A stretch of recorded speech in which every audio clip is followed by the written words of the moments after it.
Kode keras Anies akan tenggelam dan banyak utang meski kelebihan bayar, ditulis oleh Daeng dari laman siwar.com.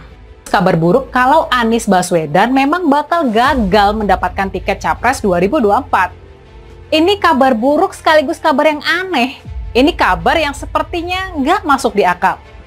Sekarang ini sudah ada 3 partai politik, yakni Nasdem, Demokrat, dan PKS yang sudah mendeklarasikan Anies sebagai capres mereka. Koalisi 3 partai ini sudah cukup buat memenuhi syarat presidensial threshold, mengusung pasangan capres-cawapres. Jadi, di mana masalahnya? Apa yang bisa bikin Anies gagal mendapatkan tiket capres? Kita sebagai manusia ciptaan Tuhan yang sempurna, ini pasti punya akal sehat, punya nalar untuk berpikir, menelaah apakah sosok seorang Anies Baswedan ini layak dan pantas untuk dijadikan pemimpin Indonesia. Bacaan Anies di saat matahari terbenam cukup memberikan kode keras bahwa matahari sudah akan tenggelam, itu artinya pencapresan dirinya juga akan tenggelam. Pasalnya, dalam buku Principles for Navigating Big Debt Crisis, karya Ray Dalio itu bercerita soal krisis utang dan cara menanganinya. Nah, kebetulan Anies juga pernah berutang. Mungkin lagi mencari solusi bagaimana bisa membayar utang modal pencapresan dan bagaimana efeknya jika dirinya batal ke pentas Capres 2024, sedangkan duit buat keliling Indonesia sudah banyak terbuang. Bagaimana solusinya? Dari mana duitnya? Sebelumnya, Anies memamerkan buku yang berjudul How Democracies Die. Seperti biasa, Anies ingin mencitrakan dirinya sebagai orang yang intelek, suka baca gitu. Dengan bahan bacaan itu harapannya ada solusi yang bisa didapatkan dari masalah yang tengah melanda. Namun sayang, orang yang cerdas di Indonesia ini nggak cuma satu orang, dan orang yang licik juga tidak hanya satu orang. Bahkan orang yang bisa atau menganalisa maksud dan arah tujuan politik yang dimainkan Anies tidaklah satu orang saja. Apa yang telah Anies lakukan di DKI Jakarta sudah cukup menjadi bukti bahwa Anies adalah politisi yang licik. Segala cara ia lakukan demi mencapai ambisinya, yaitu ingin menjadi orang nomor 1 di negeri ini. Pilkada paling brutal di Jakarta pada 2017 sangat sulit dilupakan, sehingga warga akan terus mengusiknya dan membicarakannya. Pengalaman pahit dalam pilkada begitu mengakar kuat. Kasus intoleran pun terjadi dengan brutal, jualan ayat dan mayat di Pilkada Jakarta. Program-program Anies yang pernah ditawarkan menjadi berantakan, sehingga sangat tepat jika warga mengatakan Anies nggak bisa kerja, cuma banyak bicara. Sumber resapan yang katanya mengatasi banjir ternyata berantakan, bahkan sudah menelan korban jiwa. Sumber resapan hanya merusak jalan yang sudah teraspal dengan baik dan mengganggu pengguna jalan. Begitu mudah Anies berjanji, tapi juga begitu mudah mengingkari dengan permainan kata-kata. Lagi-lagi, warga hanya bisa berkata, gak benar gubernur yang tidak bisa kerja, cuma banyak omong. Nasdem yang mencoba mencari kesempatan saat-saat masa jabatan Jokowi sudah selesai, nekat mengusung Anies. Tindakan yang begitu kesusu membuat banyak kader Nasdem minggat dari partai. Nasdem langsung drop. Nasdem coba menutup mata dari rekam jejak buruk Anies. Nasdem ingin melupakan semua keburukan yang pernah Anies lakukan. Namun, lagi-lagi, masyarakat tak bisa melupakan begitu saja.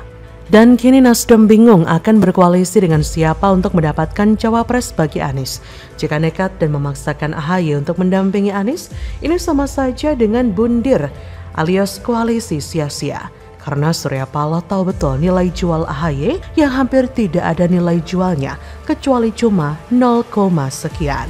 Paloh sudah pasti kelimpungan, sehingga beberapa tokoh politik senior semacam Amin Rais sudah mengkalkulasi jika Anies bakal batal bertanding di pentas Pilpres 2024. Karena itulah Amin Rais akan mendukung atau merapat ke Prabowo lagi. Pendukung Anies sebenarnya nggak banyak. Beberapa trik berupa teknik fotografi memang digarap sedemikian rupa untuk memperlihatkan jika banyak massa ketika Anies belusukan. Tapi faktanya, banyak warga yang cuek ketika Anies belusukan ke masjid-masjid. Bahkan ada yang sampai menghujat.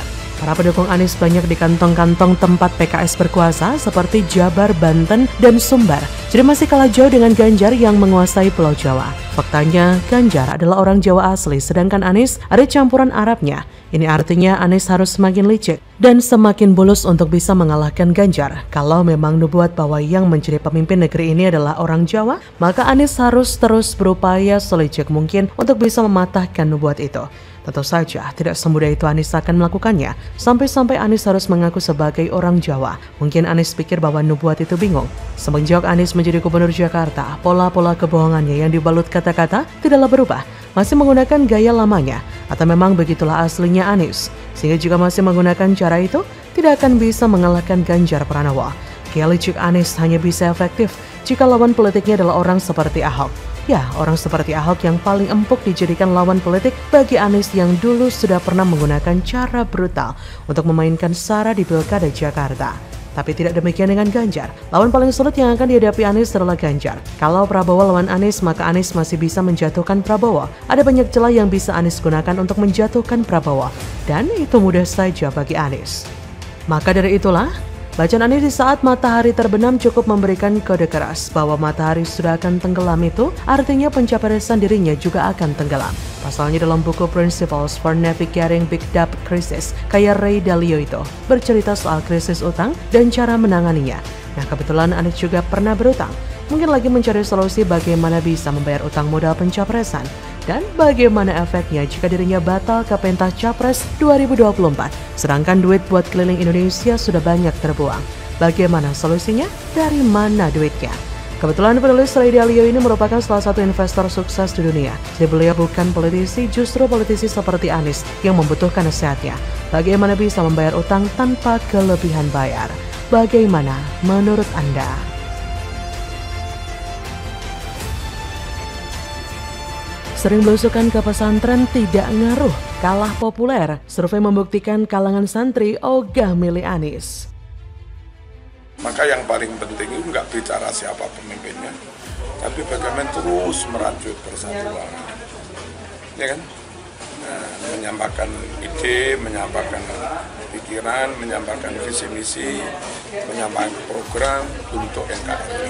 Sebagai salah satu calon presiden kuat 2024 ke dalam sebuah pesantren tidak bisa dimaknai secara biasa.